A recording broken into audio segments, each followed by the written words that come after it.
America, and to the republic for which it stands, one nation, under God, indivisible, with liberty and justice for all. Almighty and everlasting God, who presides over all things in heaven and in earth, come and preside over these deliberations so that those who make the decision may be guided by your wisdom. Thank you. Welcome to the November 12th, 2024 City Council work session. A couple items on the agenda. Kathy? Okay, council is going to have the ordinance for the adopting the mayor's proposed general fund budget for Thursday. We do have the public hearing at 5 o'clock Thursday, and then we'll do the first reading at the regular session. Questions from council on that? Questions? Questions? Comments? Concerns? Okay. All right, thank you. Mayor? Kathy, that's the budget with no tax increase. Right. Is there another one or no? Another one? What else you got? Wait, for the 6th year in a row. Right, absolutely. Hey, guys. Steve, did you get that? Okay, I'm sorry, I had to throw that out. Okay, good evening.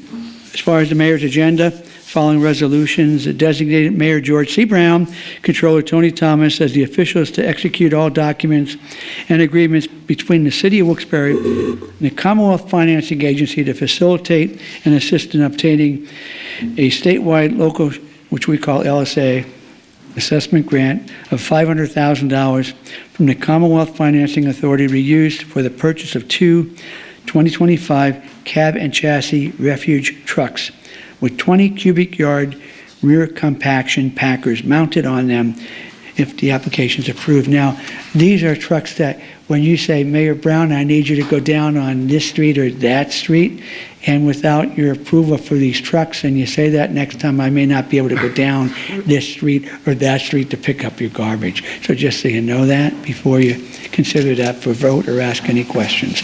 Any questions on that? Are they replacements, Mayor, or are they just Yeah, added to the? yeah, they get worn out. I mean, I can imagine. yeah. Okay. This will be like our third and fourth within a couple of years, right? Did you get two last year, year before? Yeah, 2 years ago. But Mike, they get worn really hard. I mean, Oh, I know they do. They get worn out. I agree. And if it's okay, Mrs. McClay, you and I think Mr. Mirren took a tour of DPW. So you saw the equipment up there and you saw how heavily it's used and how every so often I have to come to you for your approval to buy more and more equipment. But we have over 600 streets in the city of Wilkes-Barre and we've serviced those. It really gets hard. Well used, I should say. Mayor, what's the cost for each unit? You know? Yeah, it's two for 500,000, Bill, so. That's it? That covers everything? Okay? All right, thank you.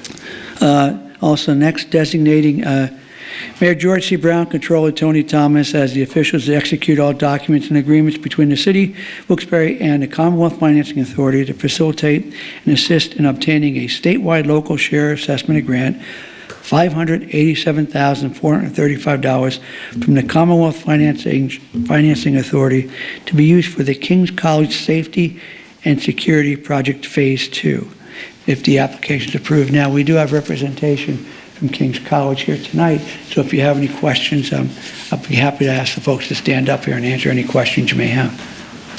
Maybe a brief synopsis of what Phase 2 might be, if you wouldn't mind. Sure, I'd be happy to, Bill. Thank you. High five. Mayor, thank you very much. First of all, a word of thanks. You know, you helped us with put forward the first phase of this for an LSA possibility going forward. And several of you were at the dedication for the Kowalski Center several weeks ago over at the college, which also you supported us to get in an amazing building and great opportunity for growth in the city and the education of our students at King. So thank you. So phase 2 is a little bit different than phase 1, right? Obviously, it's still focused on the notion of security in the downtown corridor of the city, right? And so the first phase looked at certain issues, and now we want to expand that. And so the issues seem to be, you know, obviously we want to secure safe campus externally as well. Why? We have all kinds of events that the public come to. We have concerts regularly, theater productions regularly. Shakespeare's coming up the 77th time at King's. Everybody's welcome to attend in the near future. Community-based education programs. We have an Hispanic outreach program that provides ESL services to people and their families. And so obviously the need for safety and security is clear. And so if you received a copy of the the map that talks about the differences in terms of the phases, right? One of the things that you'll see is there's a need for other lighting to help other angles of the campus and an external community. So one of the issues that's here is that the pole size isn't tall enough for the angle of the lighting to secure broader kind of lighting and security across campus. Also, we're looking here to help with some of the blue light emergency call boxes, which are really essential as people are on our campus. And I think I've explained before, we're really in the heart of the service area of the city in terms of the homeless populations and so on and so forth. So support for this would be really appreciated by the college. Are there any questions? Father, how many students do you have at King's? So we have 1,500 undergraduates and 220 graduate students. About how many live on campus in So- your housing or off-campus? Sure. So 40% of our students live on campus. So if you can figure that out, I can't. My math's not good. And 10% of our students live in off-campus housing, mostly up on North Main Street and Madison Street. And how many employees do you have? We have 400. 400. 400. Thank you very much. Sure. Father, you say this is phase 2. Is there a phase 3? Not for this issue, no. This Okay. would be, this would be it in terms of the lighting needs of the college. Thank you. So does that we don't have that map? Do we have it here at the city? Could we get a copy? Yeah, we didn't of get it? a copy of the map. Just to kind of see what the phase is, and Absolutely. thank you. Yep. I'm just curious to see what that looks like. Could you make? Yeah, Thank you. Yeah, thank you. No, absolutely. although if it's in color.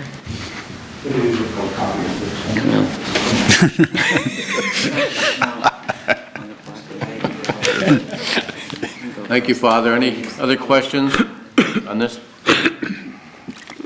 Okay, she's going to give us a copy of that, and we should be okay. And if we have any other questions, we'll address those on Thursday. Great. Thank you very much. Appreciate it. Thank you. Thank you. Okay, continuing, designated Mayor George C. Brown, Controller Tony Thomas, as the officials to execute all documents and agreements between the City of Wilkes-Barre, Commonwealth Financing Authority, facilitate and assist in obtaining a statewide local share assessment grant, $110,772 from the Commonwealth Financing Agency to be used for Domestic Violence Service Center replacement project, replacement project, if the application is approved. Now, I've toured Domestic Violence Center, and they do an amazing job, and they did go through some enhancements at the building, but there's more needs there, and I've met some of the people that are living there, some of the children that are there, so it's an amazing help to the city, okay? And I really ask you to consider any time that I come before you for Domestic Violence Center, because they really do provide a service that's needed. And if you took a tour, you'd see, how heartwarming it is to see what they do. So we do have representation tonight.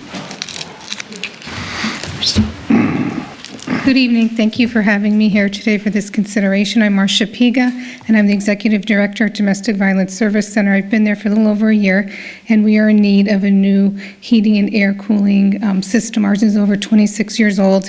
Recently, we had 3 of the units break, and that was leaking carbon monoxide into the building. We've had a significant mold issue we've had to have rectified recently too, and just things like that, when they happen, the mold spores are coming through those units. So we would like to include also enhancement of the filters that would filter out any kind of toxins or any kind of harmful substances that could adversely affect not only the staff, but especially our survivors and the children and the babies. We have babies that come in right out of the hospital. And so, improving the environment to have good air quality and a safe living environment and working environment is so important, for us all. So I, truly respect your consideration of this proposal. Marcia, how many employees do you have? We have 36 employees, And how many beds are at the center? 90. We have 90 and we're almost filled. And about how many people do you help a year? Oh, over 2,000 individuals. Wow. Now, Thank you for what you do. Thank you. will this cover the whole cost of the HVAC system? Oh, Yes. That's great. Replace the whole unit. Important. Tony asked about beds. I didn't hear, did you say 9 or 90? 90 beds. beds. 90. That's a lot, yeah. So we have 36 beds that are year-long transitional housing for our survivors and their families, the children, and then we have the remainder, which are emergency shelter, which is 30 days, but it can be extended beyond that if they need it. Wow. Great resource. Thank you. 26 years old, you did good with that unit. That lasted a while. Yeah. Seems like everything breaks at once. Yeah, that's it. I came on board but that's okay. I mean, just to find the resources and to have the support of the community means so much that we can, stay operational in a healthy environment and provide that for our residents. Thanks for all you do. Thank you. Thanks, Marcia.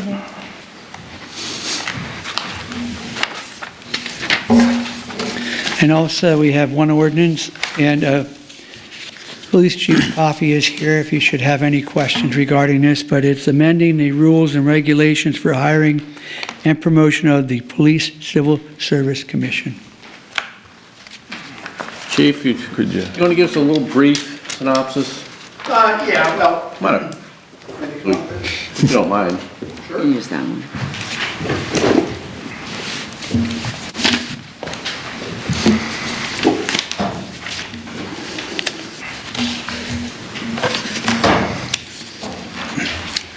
so over the past several years, in our attempt to fill positions within the police department, we've had numerous retirements based on over the past at least 3 or 4 years. We have used the traditional testing processes to fill those. There's been a decrease over the past couple of years on the amount of applications that we do have. At this point in time, we're approximately 12 short, with the expectation of a few retirements coming up in the near future. So in order for us to fill those positions, we were looking for an alternative that would allow us to get to our full complement. We did some research, and several cities throughout the state have done a non-competitive Act 120 list, which allows them to fill their complement. If we did it through the traditional civil service rules now, it'd probably take us a year before we get officers on the street. That's one of the reasons we haven't been able to catch up. By the time that we hire from the traditional list, it takes about a year for us to put the officers out on the street. So this is an emergency situation where we would catch up with our hiring to put the amount of officers that we need on the street. It doesn't circumvent the traditional civil service rules that we utilize. We will continue with that, but this is an emergency situation where we could fill the openings that we have now, and we wouldn't have to wait up to a full year to fill those positions. Is this what's more commonly known as lateral transfers into the agency? Yes, it's a lateral transfer. Normally, you would have to take a civil service test. If you weren't Act 120 certified, we would have to send you to the academy, which is about 9 months, and then you would have a 3-month probationary period for us, which is, when you hire somebody, if they're not Act 120 certified, they're usually on the street in about 3 months. If we have to hire them and send them to the academy, it's close to 9 months to a year for those officers to be out on the street. At this point in time, we calculated we have 12 openings, and we've been trying to catch up with the last 2 lists. We just haven't gotten to that point. For example, our last list, we ended up through the processing, we had 25 candidates. It was whittled down to 10, and now it was whittled down to 3. So for the current list that we have that is now exhausted, we hired the 3 officers that we could. Now we have no list at all. So again, this was an alternative for us to get our full complement in an amount of time that's reasonable. Their starting salary would be the same as another officer coming through the civil. So it would be the same. They would still have to process. So the process now and the change in the ordinance allows us to have people that are Act 120 apply to the police department. They would still have to go through an interview process with the Civil Service Commission, and they would also have to do a thorough background check. Questions? You said this was an emergency, so is this only for a time period, and then it will? That's correct. Will it like I revert said, back? Yes, over the past 2 tests, we haven't been able to get our full complement. So therefore, that's where I'm saying that it is an emergency and the fact that we need to get our full All complement. right. Now, you said, what would the turnaround be with the hire, say if this does pass, with the new hire? Well, we're hoping to advertise for a period of time to see if there's anybody out there that would like to apply for the police department that's Act 120 certified. We've done recruiting at several of the academies, and we do have people that have gone through the academy and that have showed an interest, but just haven't been able to take the test. We've also had military people throughout the country that have actually asked about applying here, and they've been given the information to do that. But again, it's a matter of a timing issue and getting officers on the street as quick as possible. Right, and I know Allentown and Reading, I believe they went forward with this process as well? Allentown, excuse me, Allentown has done it, Reading has done it, and Hazleton has done Okay. it. So Success rate's pretty good? again, yeah, that's pretty much where we got the idea. Okay. So we did some research on different departments on how they were filling their complement, because it's pretty much throughout the country that over the past several years that's been harder to hire police officers. So this gives us an opportunity to do so. Okay, thank you. This will require that they have Act 120 training to apply. That's correct. Okay. That's what Hanover, my son's with the Hanover Township Police Chief. Correct. And Hanover requires all their applicants to have the 120 before they apply. Yeah, so the difference there is in the city of Wilkes-Barre, you can apply and you don't have to have Act 120. Right. What'll happen is we will send you to Act 120 school. Right. So we will hire you as a cadet, send you to the academy, and then you become a full-fledged officer once you pass the academy. Some departments do that. They only allow Act 120 people to apply. But quite honestly, that brings down the amount of people that are actually applying, which is diminished over the years anyway. So this allows us to do that, hire Act 120 people. But we also will follow our civil service rules, put out the application process for anybody to apply. It's basically two lists you will utilize until the emergency's over, until we hire our complement, and then we just revert back to the normal civil service rules. Okay. I have a few.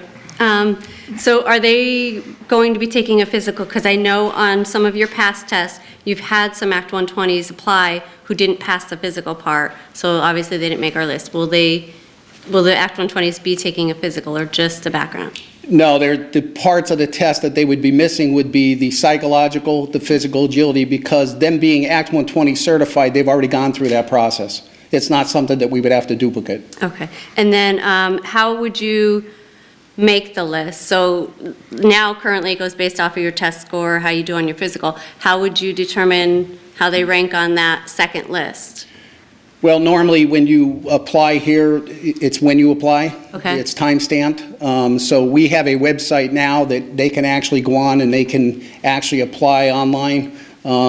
With that, you'll know when they applied, so normally that's what would happen with the clerk's office. They would be ranked by that. If somebody was tied, it would be when you put the application in. So we will rank them that way.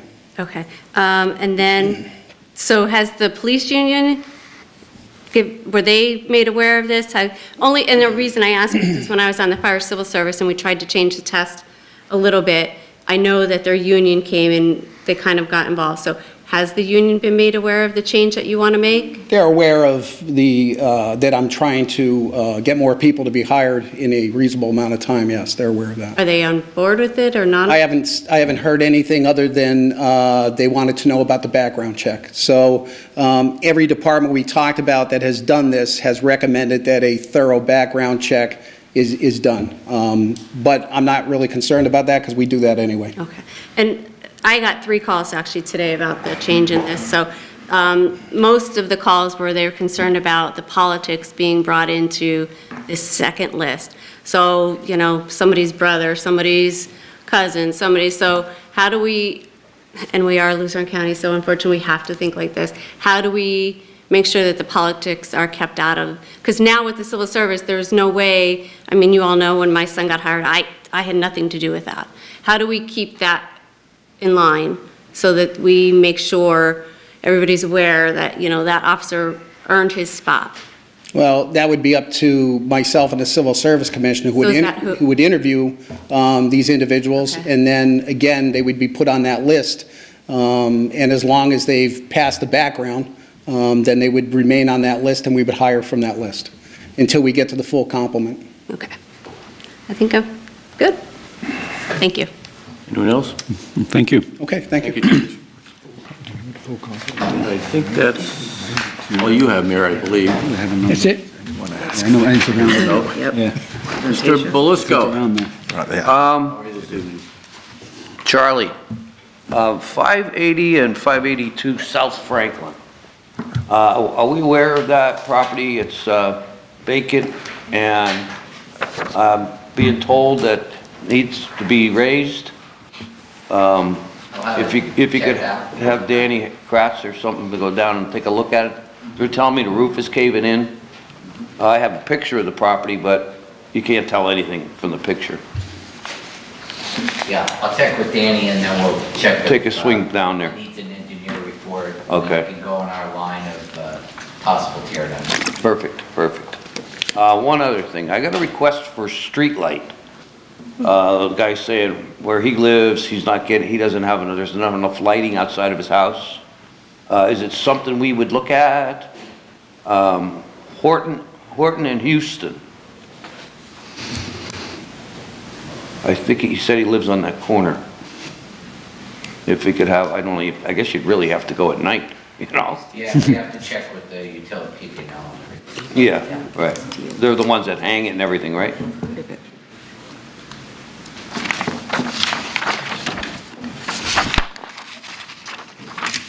Okay, all right. Thanks. That's all, Mr. Baird. Thank you, sir. Mr. McClay? I just have a few things. So on Ralph Street, whoever was doing the work there, I think it was the water company, they left the porta potty. It's been there a while, and people have been using the porta potty. So if we can, and it's blocking the sidewalk. If we could get that removed, that would be great. I don't know. I'm sorry, which utility? I believe it was the water company. Chuckle.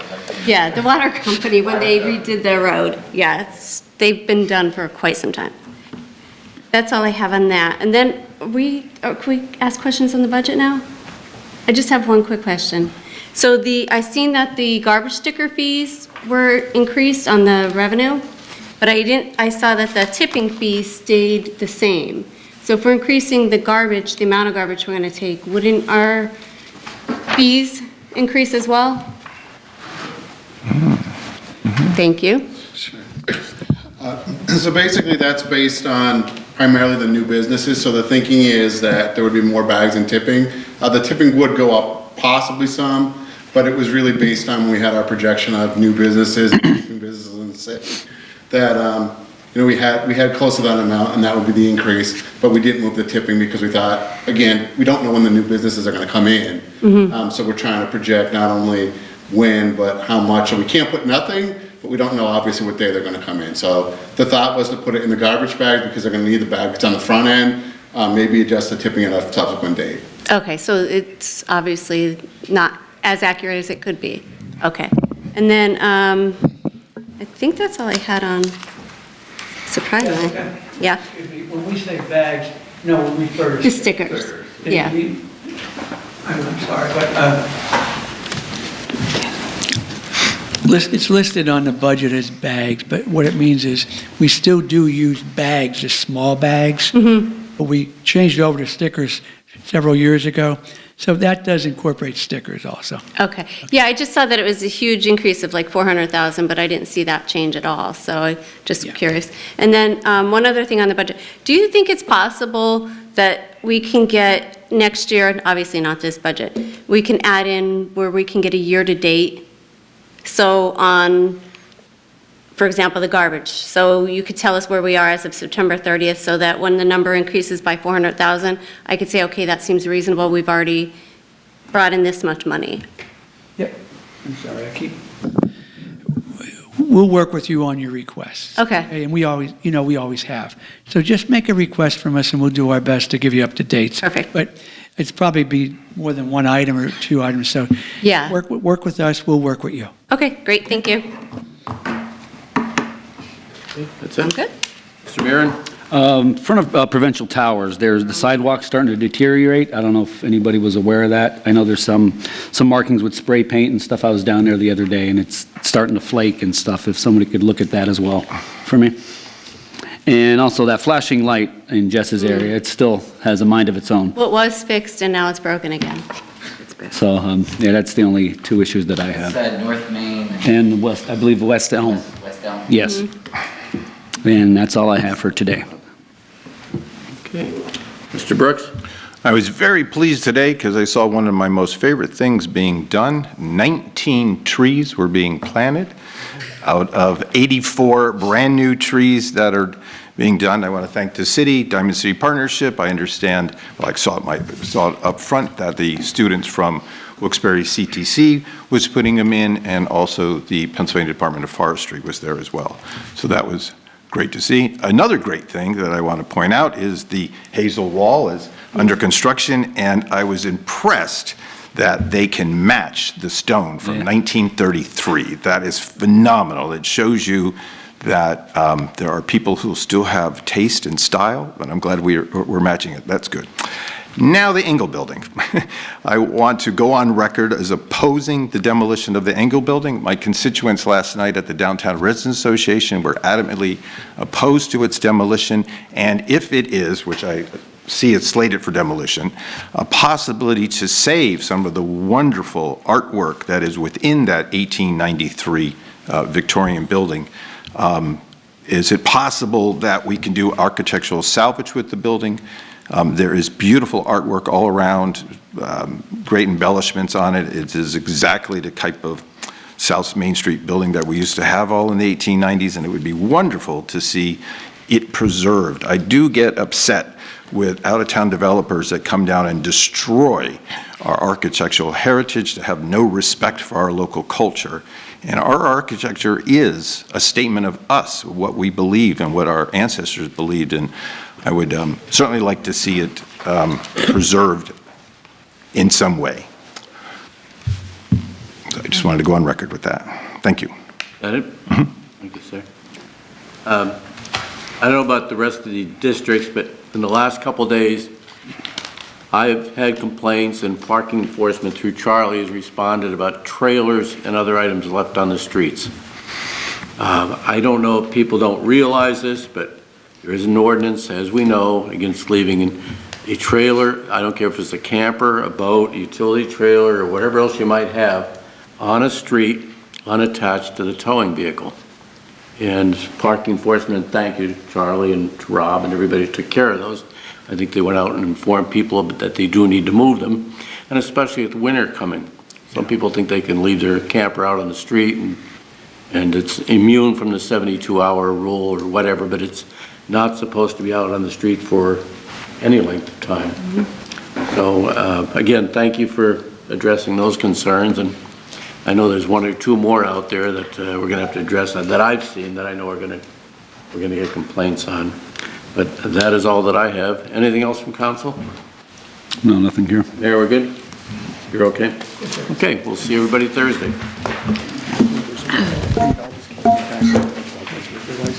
Yeah. If I come here and you shoot me down, all I have to do is go find a license that's In the already city. booked. I know. I don't need you. We're just going to ask So Charlie a technically, question.